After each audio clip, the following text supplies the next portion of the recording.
right, everybody. My name is Bart Winkler. Welcome into the Winklerverse. For Paul Imig and Grant Bills are here. It is the 28th of February upon posting. If you are listening to this in that nice window between Grant's show and then my show later this evening, was when I hope that you find it. I would like to promote an interview that I have on my show tonight.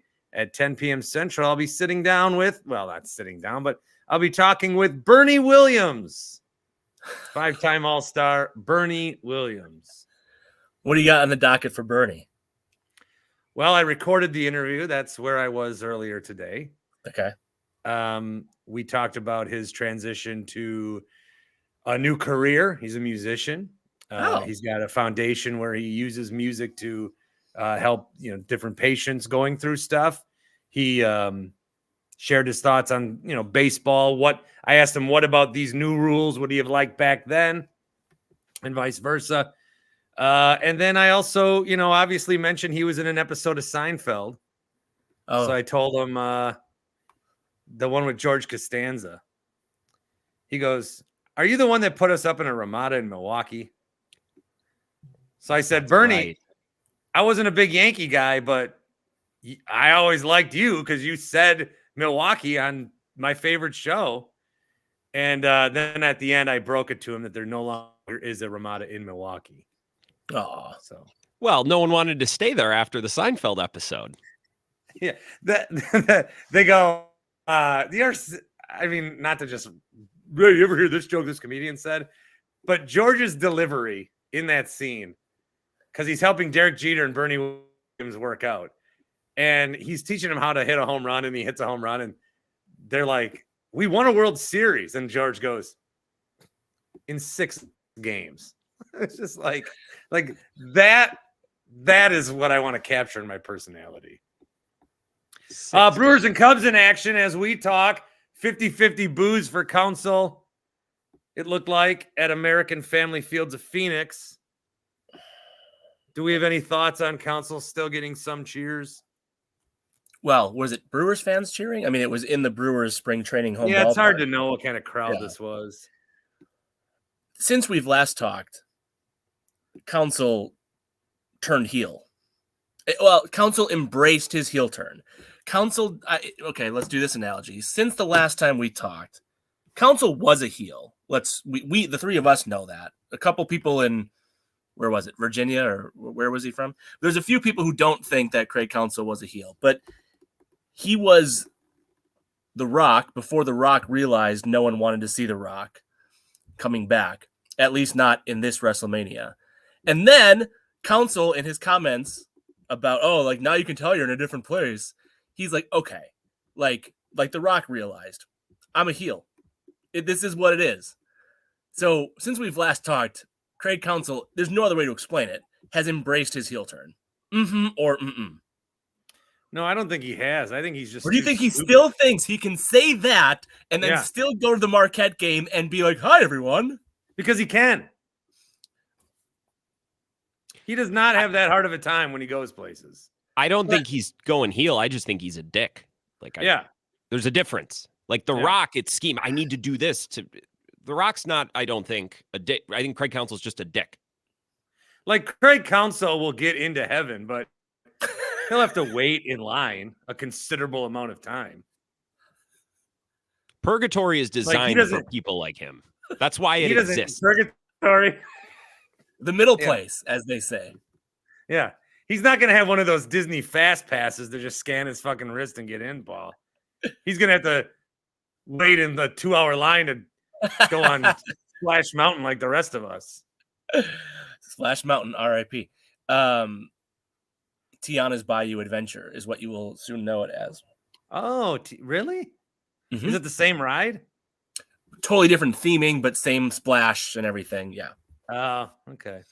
So Brooke Lopez will still go on it happily, but it'll have different theming as he plummets into the water. We are brought to you by a couple different Magic places. Kingdom. First of all, we're brought to you by Carbless, a league of its own. 0 sugars, 100 calories. What is that behind? What is Carbless? You've never had a carbless before? No. Sponsor the studio. Do you want to sponsor my shit? Well, we're in different. You're in your fucking basement. You can hang up whatever you want. You got advertisements behind you on my show. Oh, I had a college professor say advertisement like unironically, and at one point I remember saying something to the effect of like, that's not like the American way of saying that. Like, I don't know if you're trying to be. And she's like, oh, I don't know. Well, you say opinion.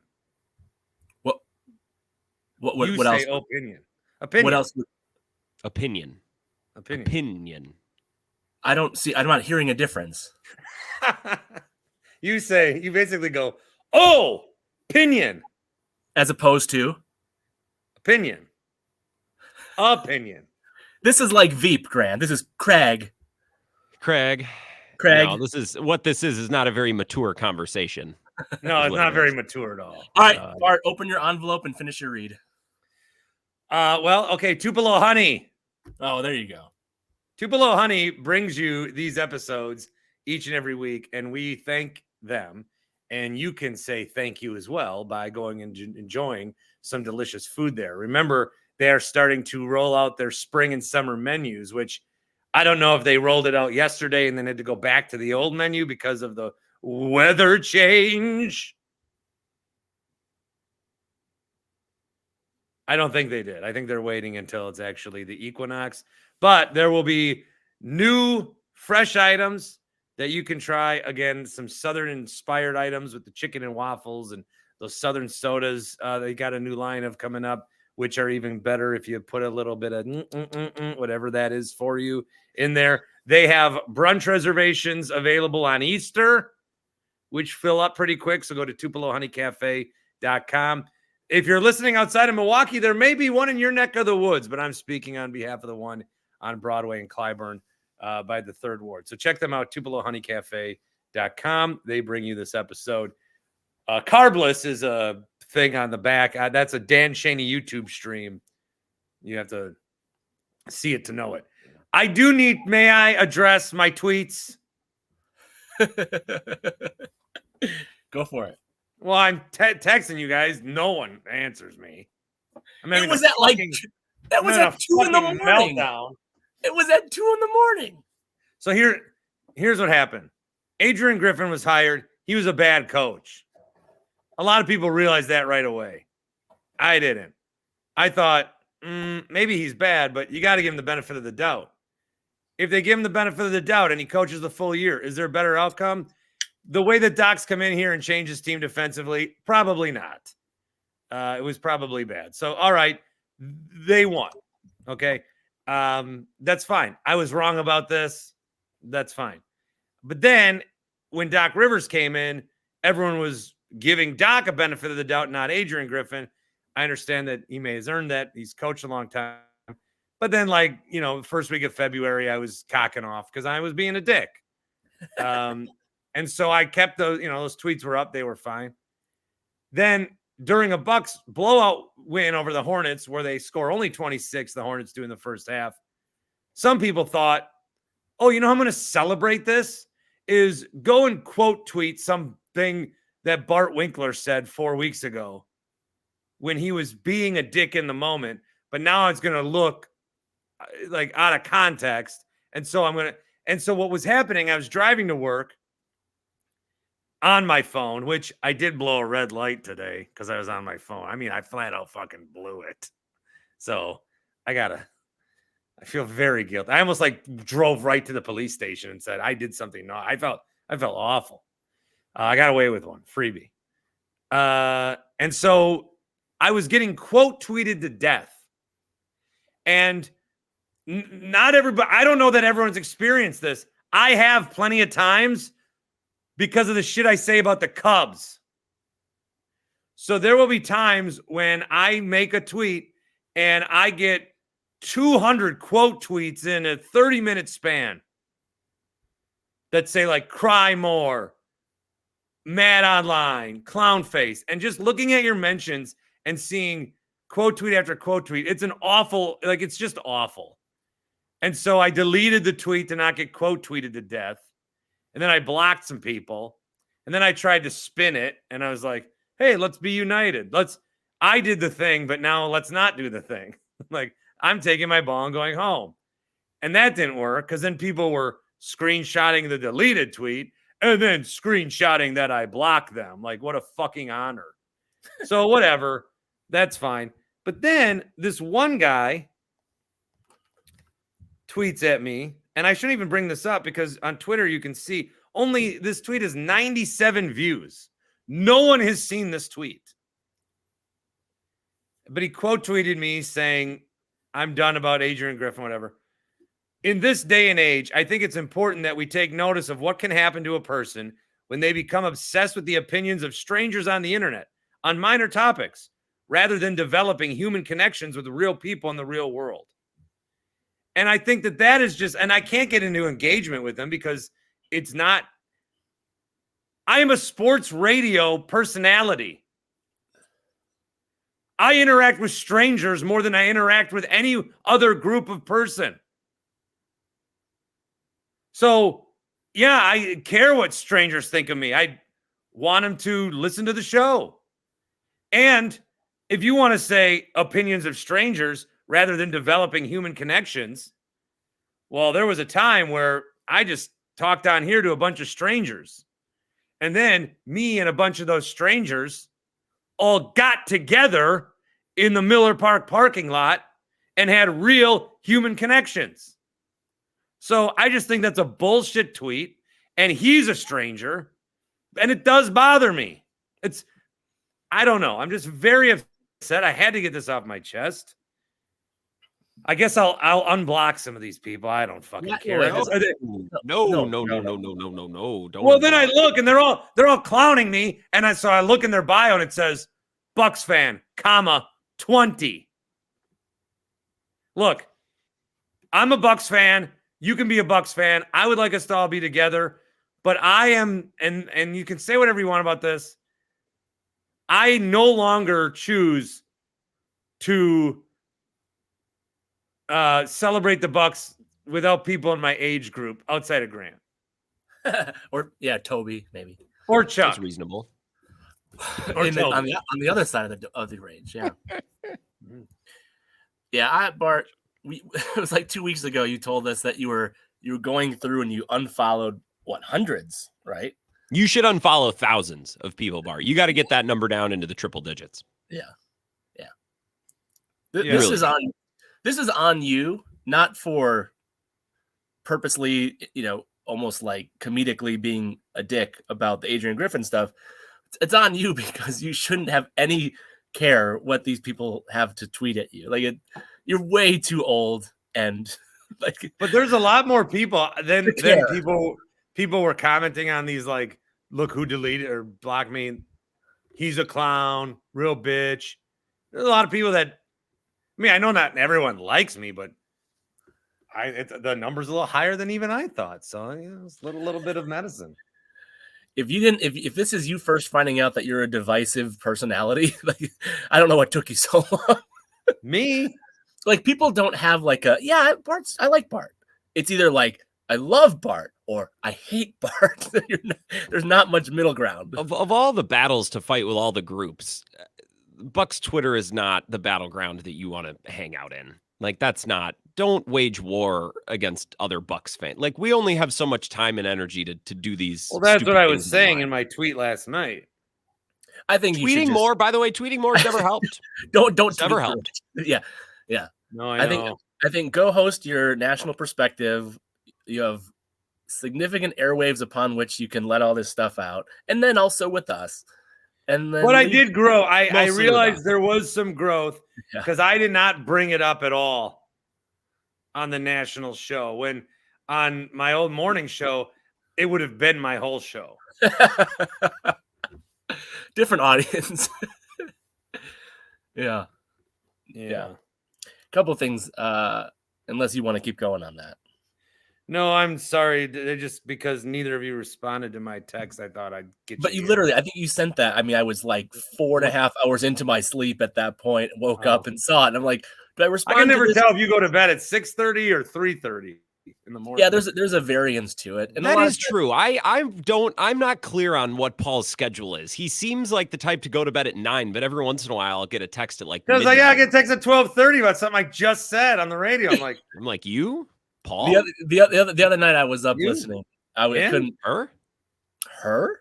Yeah. The other night was an exception. In fact, I sent that text almost as if to say, like, I never listen to you live because it's past my bedtime, but here I am at 12:30 listening to the Bart Winkler show. Your boy Shep will be unhappy to know that the NBA just denied the Knicks protest from 2.5 weeks ago of that Rockets game. So we talked about that a little bit. That has been denied. So yeah, sorry, Knicks. All right. But karma, ball don't lie. Then of course Dante DiVincenzo runs a man over and they get a last second bucket. So true. The Knicks, they're even now. It works out. And it was against the Pistons, so like it did. If anything, it helped the Pistons lose because now they're still tied with the Wizards for the worst. Of course, though, it doesn't really matter anymore because the 3 worst teams all have the same odds. Is that right? In the NBA lottery? Victimless crime for the most part, except for maybe Monty Williams. But Monty Williams has done such a bad job this year. I don't even feel sympathy for him. And if we're going over the news and notes of the day, Kyle Filipowski will play for Duke tonight. I can't believe they're not holding him out. I don't care if he's never felt better in his life. Yeah. He can't play in this game. Exactly. Like Duke has to know that. You wheel him in. Yeah, you with Paul like a Pierce towel over his head and like all sad. You Paul Pierce him to the court in that wheelchair. You bring him out in the hospice bed. No, come on. Hugh Freeze style. Yeah, he watches from up in a suite. He doesn't even sit on the bench. Yeah, he's Kawhi in the playoffs. He's watching from the suite for sure. That's so dumb. Because it was tough getting down to court level with his injury. I will be saying that from a national perspective tonight. As you should. Like that is, and also it's so Duke. Like it's just undeniably so Duke that this happened to, or that maybe not happened to, but happened because it's Duke. And I'm not even a Duke hater, but like it's just so perfectly narratively Duke. In the other news and notes, who has seen any NBA player appearances in the latest Fall Out Boy music video? Oh, Jimmy Butler. Jimmy Butler. How many games has Jimmy Butler played in this year? 25? Suspended for one recently. He found time in his schedule for a little FOB. The other one oh, hey, on your what's wrong with FOB? FOB. Bart, 39 games, by the way. That's how many he's played in this year. So out of like what, 58, 60-ish, maybe? Whatever. Go be in a music video. Bart, Bernie Williams, you talked to him about music. Would he be more of a Grant Bills music appreciator or a Paul Emega music appreciator? I have a good feeling which direction he might. He was nominated for a Latin Grammy in 2008. Oh wow! For like he sang it, or he just wrote it, or what? He had an album. He's a guitarist. He did a lot of like. I don't want to say he did like. I don't want to say he like Santana's Supernatural album where he did duets with everybody, but kind of. Yeah, that's the first thing I thought of. Is like, oh, he's like Carlos Santana. Let's go, Carlos Santana. Hey, hey. Everyone loves on that album, of course, we all know Smooth featuring Rob Thomas from Matchbox 20, but the song that not enough people talk about is the one with Chad Kroeger. It's like Into the Night or whatever, the Nickelback singer. Yeah. Yes. That song Dave one's good. That definitely came out before you were born. Like 97, 98, I would guess. Maybe you were just Really? Born. Yeah, the one with the album that you're referencing right now. I was in middle school. Could be right. Probably don't need to dig that much deeper into it. Matchbox 20, and especially that Smooth song, that shit was so overplayed. But now when I hear it, I just fucking rock out, man. Well, you just shit. Like the ocean. Great Touch Tunes song. Gets the whole bar jumping. Oh, Touch Tunes. Put your lights on. With Everlast. Of course. All right. Hello, Everlast. On the audio, we will come back and do Mhm. On the Dan Schani YouTube, I don't block out commercials. They just happen at any time. I'm sorry for that, but I couldn't figure it out. So I tried to do chapters one day and I couldn't fucking figure it out. It's hard. So we'll come back right after this. We're back. Well done. A quick aside before we get into the real sports. This is one that I know how Bill Michaels would answer this, Grant. No, I'm serious. Like I know this to be true of Bill for speak sure. For the man. Trust me, Grant's gonna. As soon as I say what I'm gonna say, Grant's like, "Oh yeah." Paul's done a lot of shows with Bill. You would know. I probably still have done more than I Grant know. has. I don't know. Well, you would both know. You've both had plenty of experiences with it. What's the question? Well, the question is, what's the topic? Are you coming out of All-Star break? Are you going to Super Bowl, or are you coming out of the All-Star break and going to the Super Bowl? Oh, so Bill is All-Star break, Super Bowl. There's no the. He's always like the proper noun with the capital letters. And I've told Bill this, so it's just like, no, you don't go to All-Star. And I heard this, like, I forget what game I was watching on NBA the other night. Like, yeah, well, at All-Star break. I'm like, no, at the All-Star break. This just does not compute. What say you? I agree. Damn it.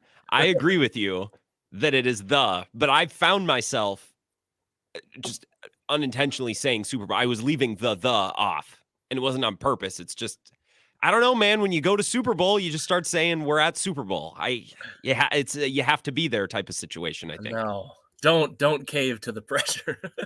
Bart, what's your? I don't know how you do this one. I think you say the. This was like the first thing I ever got mad at Bill for doing. For real? I hate it when he said Super Bowl. Oh, that's so fascinating. Wow. I don't know if it's that. It's more weird than fascinating, but no, but I hate it.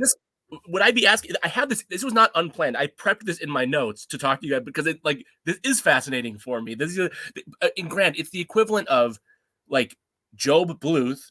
I think makes fun of this when he says, "Look at Banner, Michael." You don't go. It's not a. You know what I mean? Like you can't. It's a British thing. We're going to hospital. We're going to university. Oh, that's true. Actually, yeah. Which is okay. Well, and now Trump does it all the time. Huh? With what? Like, I'm just thinking of the impression the guy does on SNL where he's like, "We got very good road. We got very good restaurant." That kind of thing. I just think he's probably senile a little bit and leaving articles out of his sentences. But right, okay, so Bart, you strongly agree with and Grant is caving to the peer pressure which he needs to fight back against. I mean, look, I can bat for but both he's teams been here. to like I've never been. Maybe it is once you go, like you go and the just kind of evaporates. I've never been to the Super Bowl. So where'd you go? I went to Super Bowl. What? But I'm gonna go to Florida. I'm not saying the Florida because it's not. The Florida. WTTF. Welcome to the Florida. Welcome to the Florida. That's the sequel. Of course. That's the sequel. You know what? I'm gonna do one more offhanded one. I don't care. Charlie Villanueva started NBA Twitter. Or Richard Jefferson told the story on Pat Bev's podcast. The three of us were texting about it. You were there that night, you say. I was there. I was covering the game. I saw the tweeted at halftime that he has to be better, and then he had a great second half.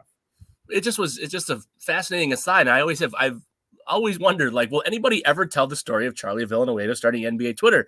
And Richard Jefferson did. So I just thought that was cool. Let's talk about our friend. We're going to go Packers. Ready for a real topic? Yeah.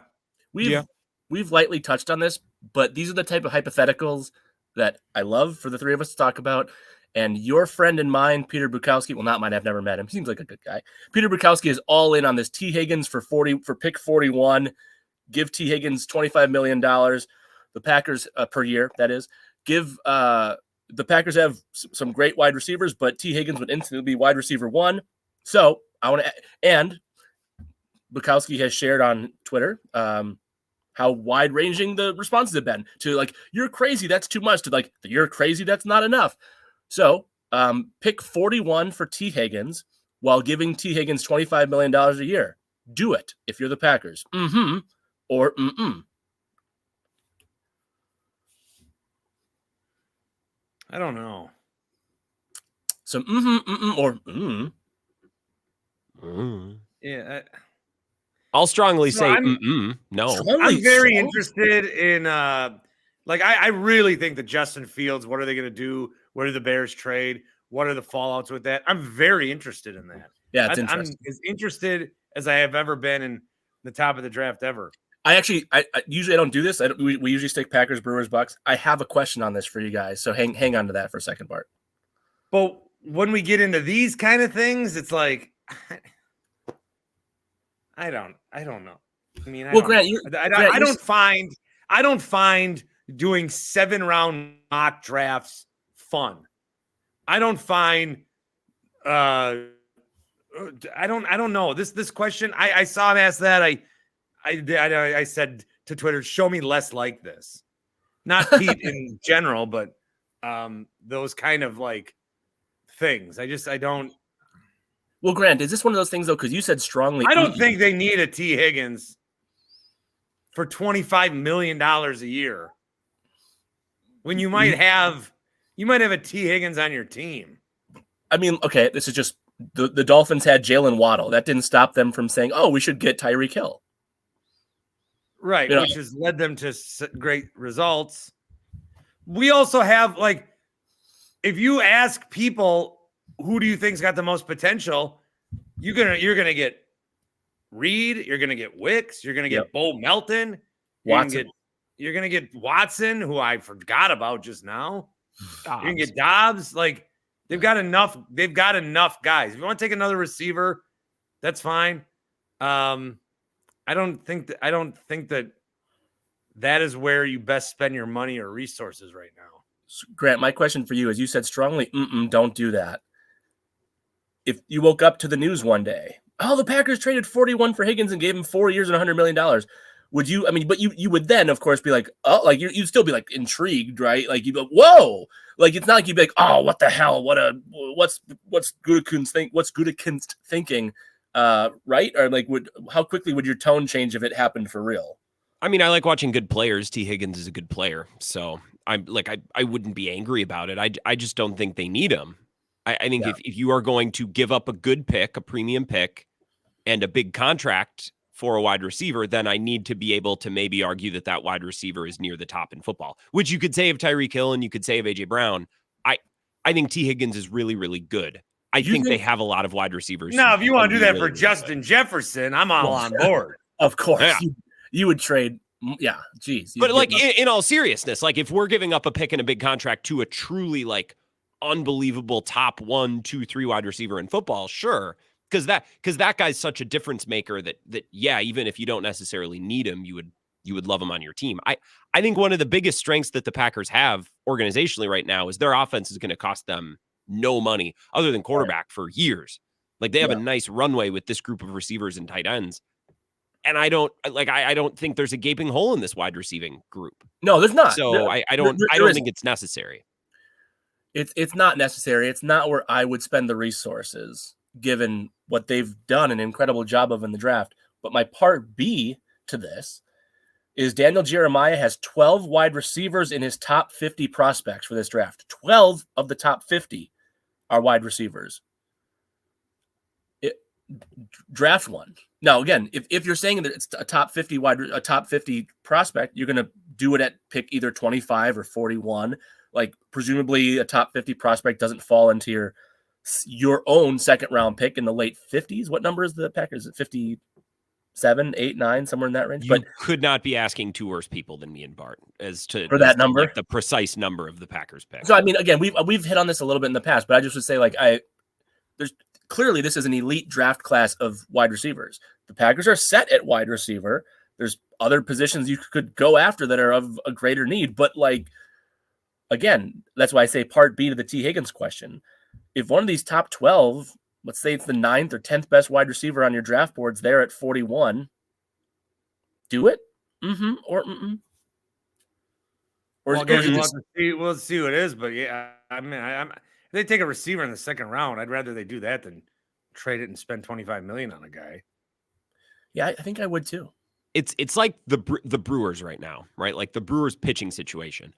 They have like 6 or 7 arms, and I don't know which ones, but I'm pretty sure that they have a solid group of 4 or 5 in there. Don't know which ones. Yeah. Like, I don't think adding another similar arm to this group will help them. Like, if you can get a stud to come, okay, sure.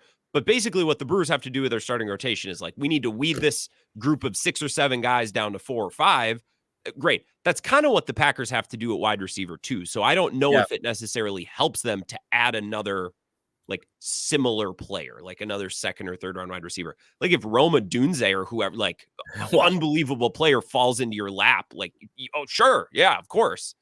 But I like adding more depth and another guy into this room. I actually think that might create more problems than it would solve. The only thing that this was happening as, you know, speaking of Bill Michaels earlier, like the number of times he and I would talk each year around the draft, and you'd have like at one point they drafted MVS and Equinemius St. Brown. Free agent. Yeah, I saw MVS got released, and I hope Jamon Moore in the 4th round.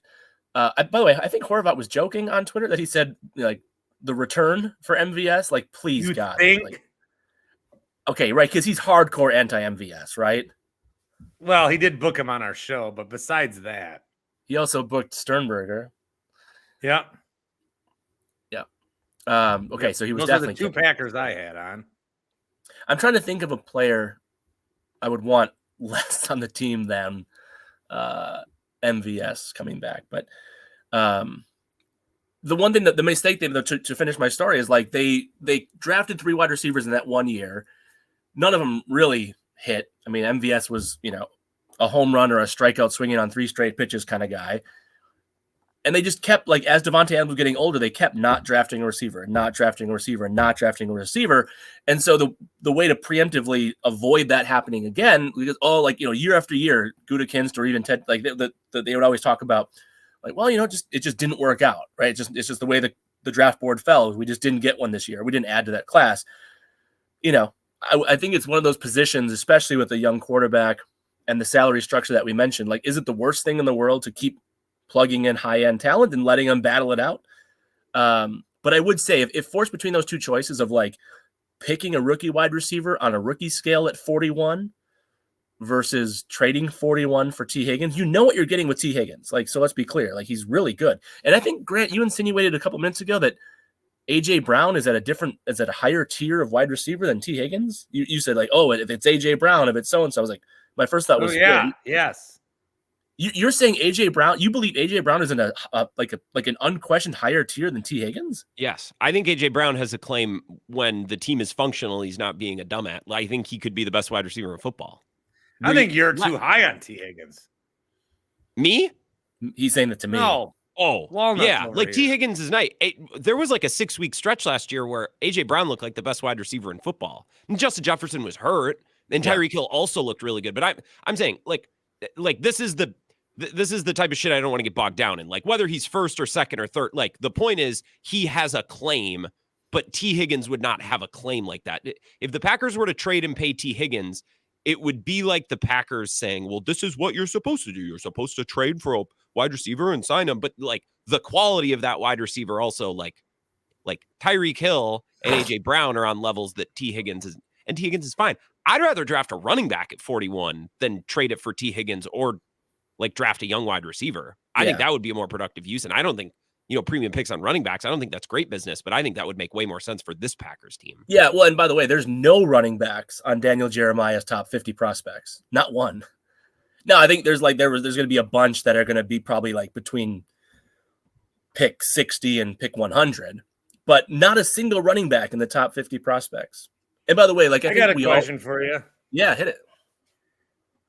Well, I'll frame it in the mm-hmm. Oh, good. Mm-hmm or mm-mm. Of these 2 guys getting traded to the Jets, you'd be more upset if David Bakhtiari became a Jet rather than Devontae Adams. I would be more upset if it was Bakhtiari. Mine is. I mean, I should say it the other way. If Devontae Adams is a Jet, I'm gonna fucking be pissed. I don't Devontae think Adams. He is a classic guy who always wants to move. He's never happy. Grass is always greener. What's that phrase you said of Devontae? It's a really good phrase. What do you like? The most underground diva, or like the most hidden, like the biggest not. What was that? I forget how you said that. Like the quietest diva in the league. How did you say that? You know what I'm talking about, right? Something like that. Because Devontae was relatively unassuming, but he moved once because he wasn't getting the contract that he wanted from the Packers, and there was quarterback. Yeah, but now he wants out again. He's bitching for 2 years about playing with these guys. Oh, he's bitching all the time. Well, he did at least before they hired Antonio Pierce. Then he pushed that photographer. Not really, but kind of. He Kyle Filipowski'd the photographer. Oh boy. I look, they can both go to the Jets. I am so confident that the Jets are not a serious organization, and they're not a serious contender. And I don't think you could send David Bakhtiari and Devontae Adams there, and I still would feel that that's an 8 or 9-8 team at best. I think that's a bigger indictment on the team. That's not even an anti-Rodgers thing, although Rodgers is 40 and coming off an Achilles. The whole thing is a clown car from top to bottom. I'd say Bakhtiari probably will be a Jet. And I think Devontae Adams won't be traded. Not yet. The Jets thinking David Bakhtiari is their solution at left tackle is just another example of how terrible the Jets are. It's like, oh, this guy who's barely played over the last 3 years to protect the blind side of Are we sure Brian Gutekunst is smart? Are we sure? Are we sure about that? Are we sure? Are we sure about that? The biggest mistake Brian Gutekunst made was going against the Packers' philosophy of third contracts for an offensive lineman. And he'll never do it again. He'll never do it again. No, I don't think you would have done it this time if not for the presence of Aaron Rodgers. And you guys might be like, well, obviously, yeah. But I don't think a lot of people have brought that up. It's like, would that deal had been done if Aaron Rodgers was wired differently, or if Aaron Rodgers wasn't in Green Bay? I think the big reason why they did that is just because Rodgers was there. And maybe it made sense with their Super Bowl window, and it just aged really poorly and was a really unlucky situation. But what I will do again? What I will do again is a gummy from Happy Place Hemp. I was going to say something. Go ahead. No, go ahead. No, that's fine. I was just curious how many. It was only a few weeks between Bakhtiari's extension and then his devastating injury. Fuck. He's like, well, like it was like you just acted like we had wrapped up and you were moving on. I think we're. I felt like we did. We've had 7 or 8 lulls in the last 35 minutes that were way more obvious than the one you just tried to shoehorn the ad in. Like we've been sitting in here like thinking, are we going to do sports or like? And you sat silently, and it's mid answer when Paul is giving a point where you're like, now I need to talk about Happy Place Hemp. Thank you, Grant. All right, now there's a lull. Go for it, buddy. Big lull. Go for what? Go ahead. HappyPlaceHemp.com. The promo code is Bart, and that gets you 25% off all the things that they have available for you. The THC gummies, the CBD gummies, the CBD CBN gummies, which I take to help me sleep.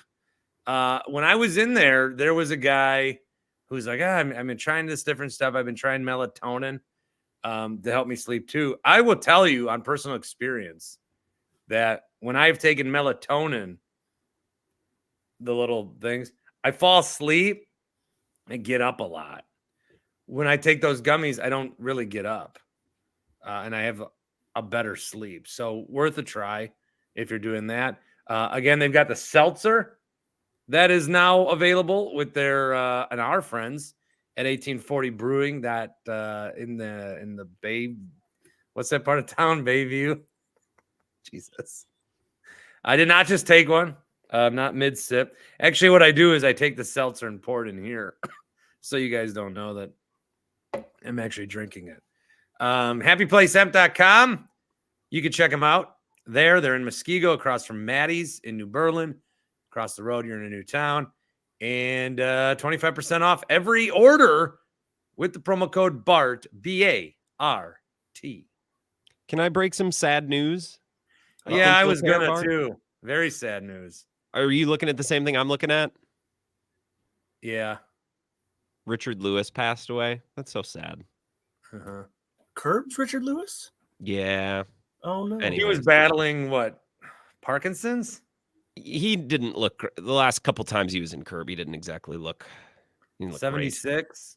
great. That's a bummer. Do you know? Also, how old do you think Eugene Levy is? Just 75. Well, the way now that you ask it, he's got to be in the 70s. He's 77. Oh, I thought so. He looks great. If I look like that at 60, I'll be thrilled. What a handsome dude for 77. What age minimum would you accept right now to live to?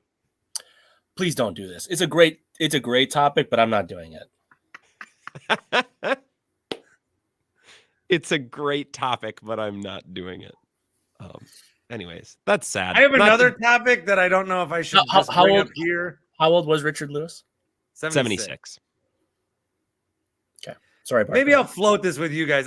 The guy I want to talk about this with is Rami. But maybe you guys will and there's a lot that would have had to gone into this to get to where we are today. But if dinosaurs were never extinct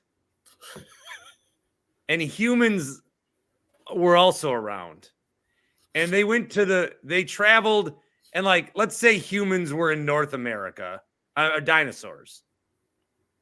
Now, there were humans in North America that history forgets. But when the European settlers traveled over, if they saw dinosaurs in North America, do you think they'd come back? Or do you think they'd try to settle North America? Because you know how, like, there's bears and coyotes and we just, like, drop cities wherever we want? You can't just drop a city because a dinosaur could just wander and stomp through and fucking kill everybody. So I think what would happen is we would have never expanded too far west. We would have pushed the dinosaurs west, built a wall, made the dinosaurs pay for it. You fucking suck. I don't think that those settlers from Europe were taking no for an answer.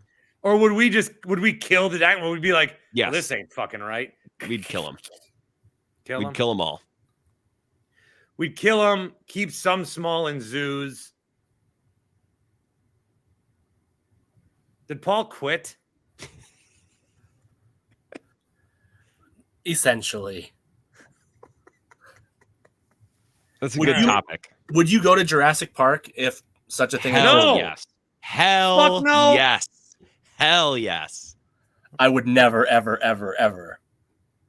I'd be there the day it opens. Opening day, you'd be rope dropping Jurassic Park. Yeah, I would be getting off the boat as they cut the ribbon. I would be there so fast. Wow. And you'd go in the Jurassic World one where you had the little ball and you like have a little. You drive that thing around the open terrain. Oh yeah. Are you accepting like a 40% chance that that's the last thing that happens to you? Like, are you like? This is probably there's a 60% chance I'll be fine and a 40% chance I get eaten on this trip. Are you accepting that? And that's okay? I guess I would have to go into the park. You probably would have. Yeah, you'd have to come to terms with that. End up like Richard Lewis. All right, I'll save that one for Rami. You didn't save it. You used it, and we did talk about it for a couple of minutes. It's not like we. Oh, Tim. What's next, Paul? What is next? I do want to ask you this one because I guess Bart brought up the Bears situation. What does Caleb Williams NFL this isn't even an I just have to add. I'm not sure how to do that. Actually, I could. I'll give you an idea. So what does Caleb Williams NFL comp have to be to justify not getting a haul for that pick and sticking with Fields? So Caleb Williams has to at least be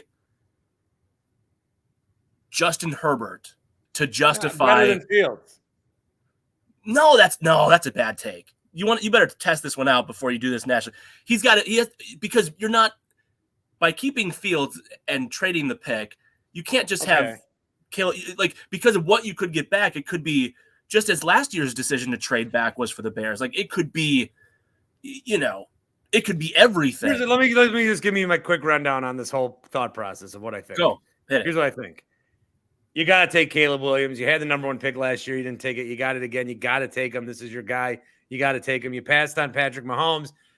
You don't want that to happen again. There's a better chance. I don't know how big it is, but Justin Fields is never going to be the best quarterback in the league. Caleb still, just by nature of percentages, maybe could, even if it's 1%. So you talk yourself into Caleb Williams, but then you think, we have a guy who could play, and we could trade a bunch of guys, really beef up the team around him, so our team is going to get better. A Bears team with like Marvin Harrison Jr., maybe a couple other pieces, they could make the playoffs. Okay, but long-term then, you've got Justin Fields now, but then now you're going to pay him $45 million a year? I don't think you'd like him that much. So then you got to go back to Caleb Williams and say we're going to take Caleb Williams. And the whole situation wouldn't be the situation if Justin Fields was better than he is. See, the Bears are going to take Caleb Williams. I would still flirt around being like, maybe we trade him to Washington and take Daniels or May at 2. Well, and that's just it. There was the report today. But I think they just say we're taking Caleb. But here's the thing, though. Like, this is a seemingly not a consensus number 1 overall pick. This is not. And by the way, we've learned more and more of that throughout this week as like NFL Network. But I don't. Again, a lot of shit is going to be. That doesn't mean it's real. It does not mean it's real. That's true. But again, I say this as someone who has studied Caleb Williams, so to speak, like as a prospect, but doesn't go back and watch my USC. I don't cut up USC all 22. Is he like? He seems like a very good prospect, not like a Victor Wembanyama level. Like, oh well, duh, he's Zion. Oh, duh, he's number 1. Like, he's, as I understand it, Caleb Williams is not that like obvious generational prospect. He's a very good prospect, but is he not one that if you could, per like the Peter King stuff, go back from 1 to 2 and then 2 to whatever, even if you didn't trade back again, like maybe you went from 1 to 2 and you called it right there and you're like, oh, we're just going to take Marvin Williams.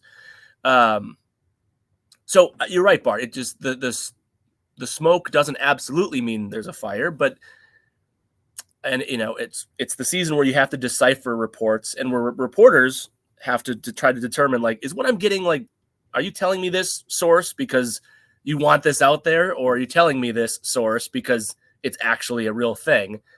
So let me try this again, because Bart, I would strongly disagree, I think, with what you're saying, that Caleb Williams only has to be better than Justin Fields to justify the decision. I don't think that's true at all. No, I said I was wrong. Okay.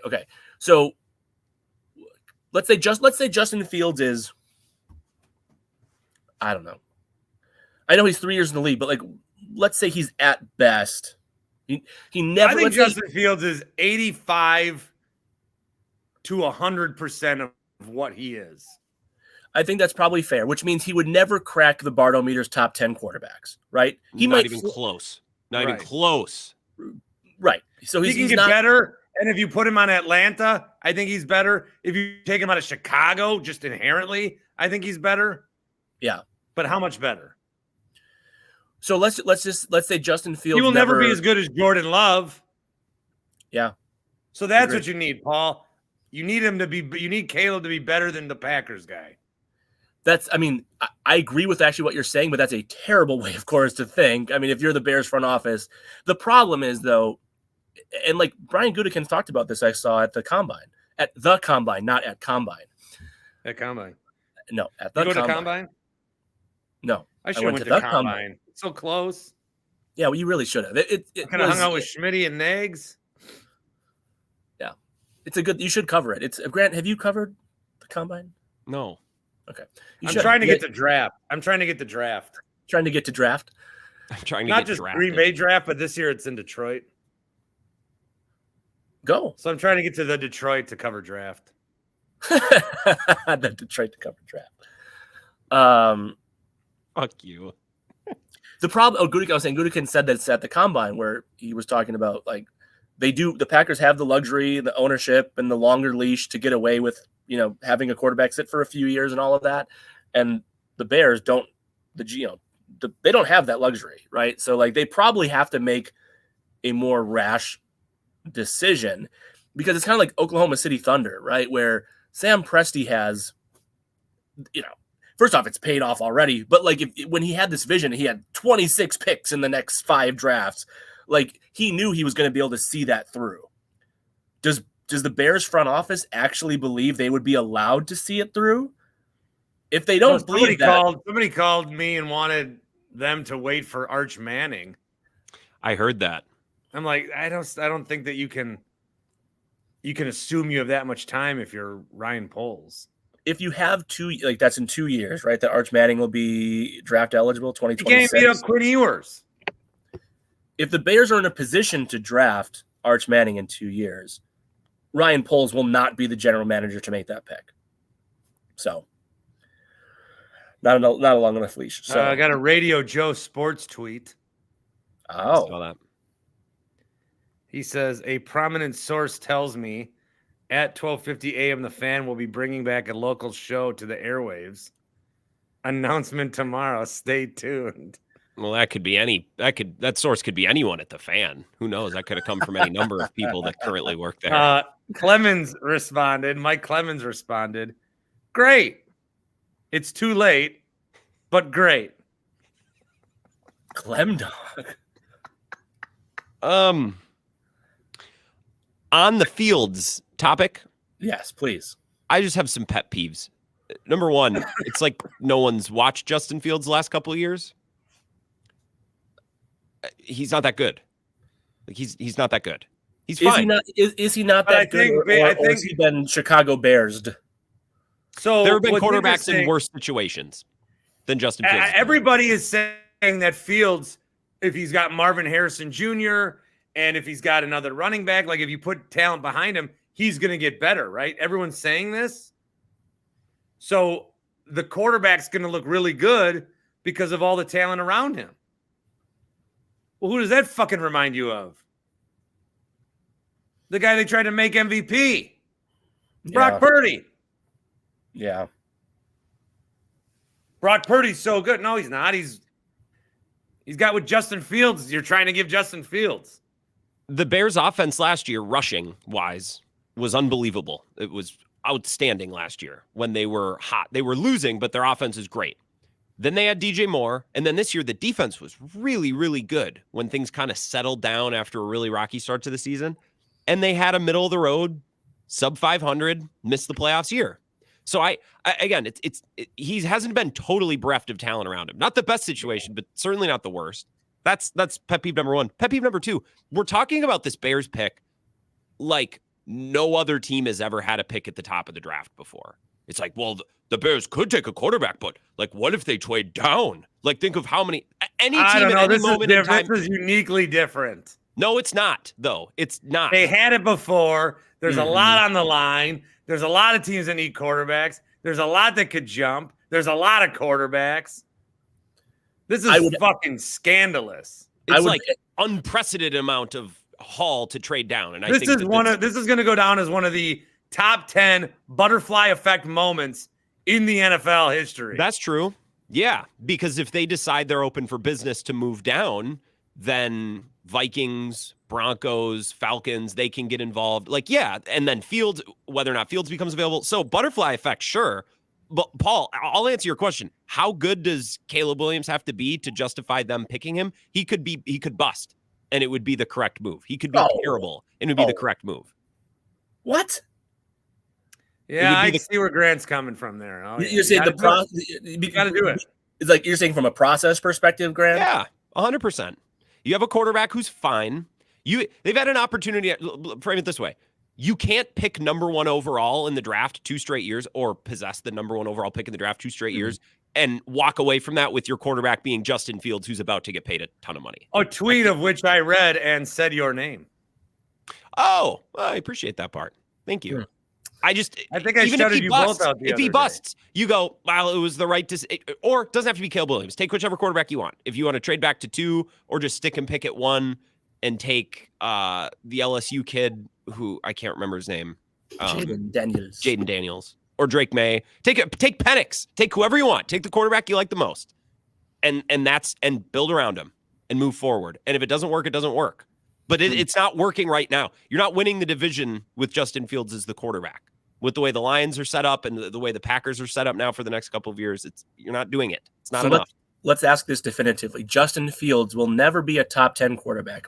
Or I don't think so. He will never be a top 10. I still like him, though.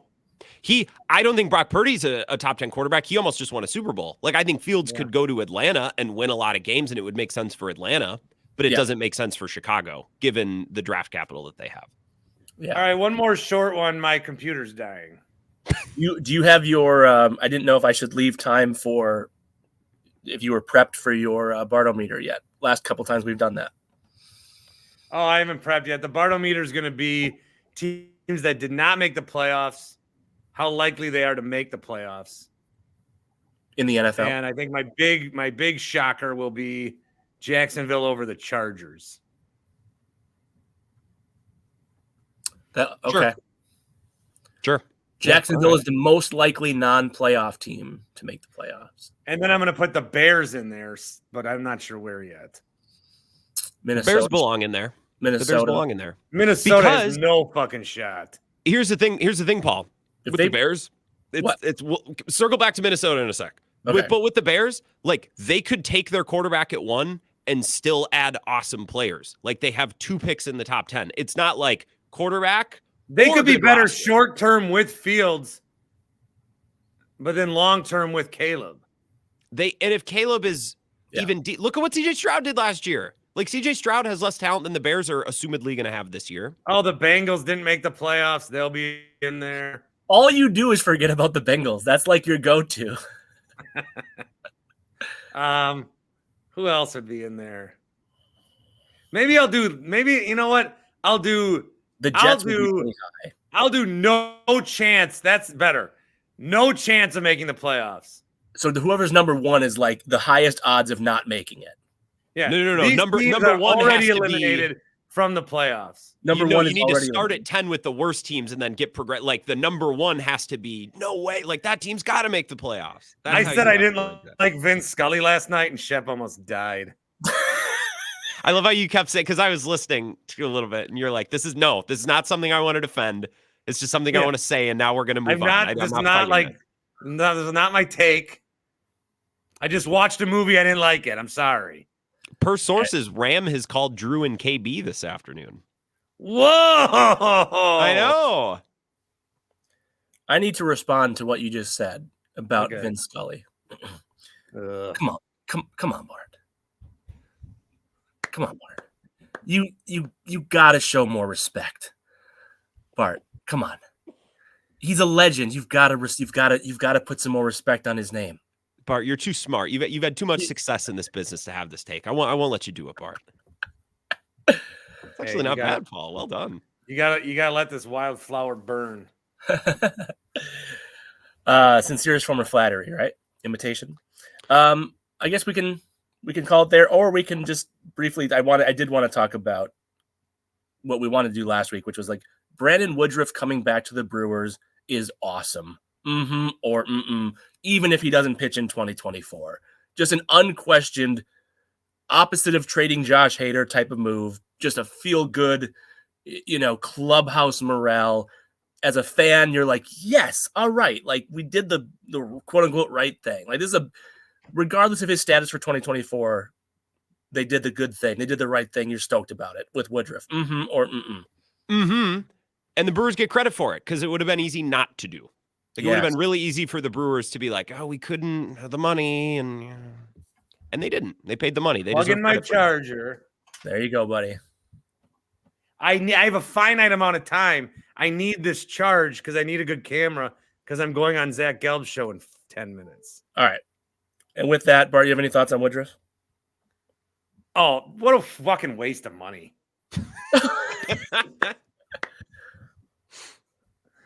I was so pissed when they did that. Yeah. That's what I thought. That's what I figured. Just kidding. As I expected. I mean, it's just a universally beloved move. I can't wait to speak with him hopefully next week in Arizona. The next Oh, you're going to the spring training? I'm going to spring training. Yeah, the spring. That would work. It does work. I don't know. I'm gonna have to think through why that works. I don't either. I might have to consult my English teacher aunt about. Because you won't say I'm going to NBA Finals. I'm going to. Where are you going? Where are you going this summer? I'm going to Paris for Olympics. Yeah, you come on. You have to say the Olympics. Do you think I could get credentialed for the Olympics? You need the. If I pay I feel like my I'd own probably dime, let anyone in there. The Olympics. I'm going to the Olympics. I'm going to shoot myself in the head. I think if we don't wrap this up, I think it's reached its natural end. I think we should conclude. Oh, this is Wednesdays with Winkler time. All right, gentlemen. Thank you for your time. What are you going to talk about with the Zach Gelb? I don't know. I told him, stop texting me topics in the morning. Just ask me something. Bart. Because I don't read what he sends. Bart, come on. Bart. All right. Guys, thank you. Appreciate you, Bart. Bye. Sean Spears back in WWE. How about it? Sean Spears has never been in WWE. Ty Dillinger was leave. No, it was Ty Dillinger. Ty Dillinger was in WWE. Sean Spears is in NXT for the first time. They're fucking up, man. Who's they? AEW. In what possible way are you referencing this? Because everybody that comes back over, same packaging, same songs. How is that a fuck up? That's a flattery, if anything. Because when Edge goes, he has to be Adam Copeland. He can't be Edge. Okay.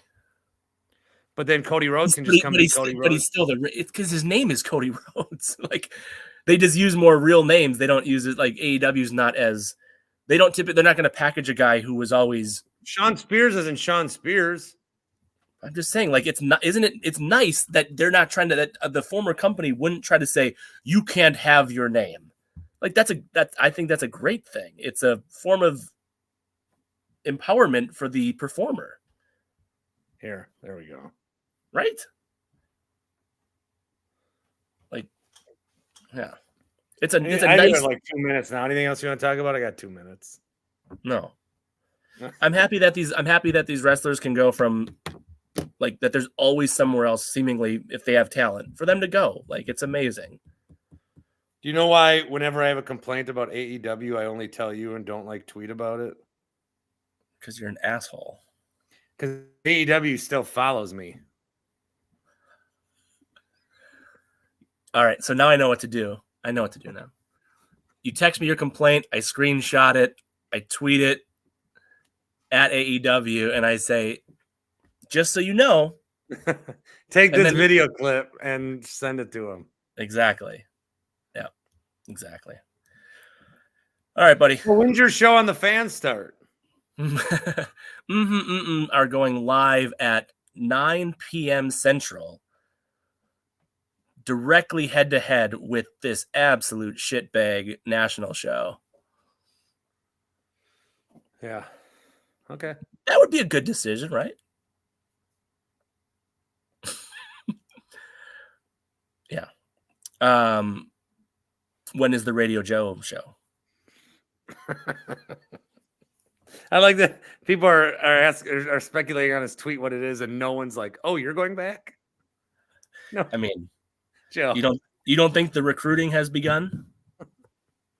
Joe, are you going back, Joe? Joe's listening. He's shaving his head right now. All right, have fun. Bon voyage. Thank you, See ya. everybody. Bye. Go to Tupelo Honey and enjoy yourself.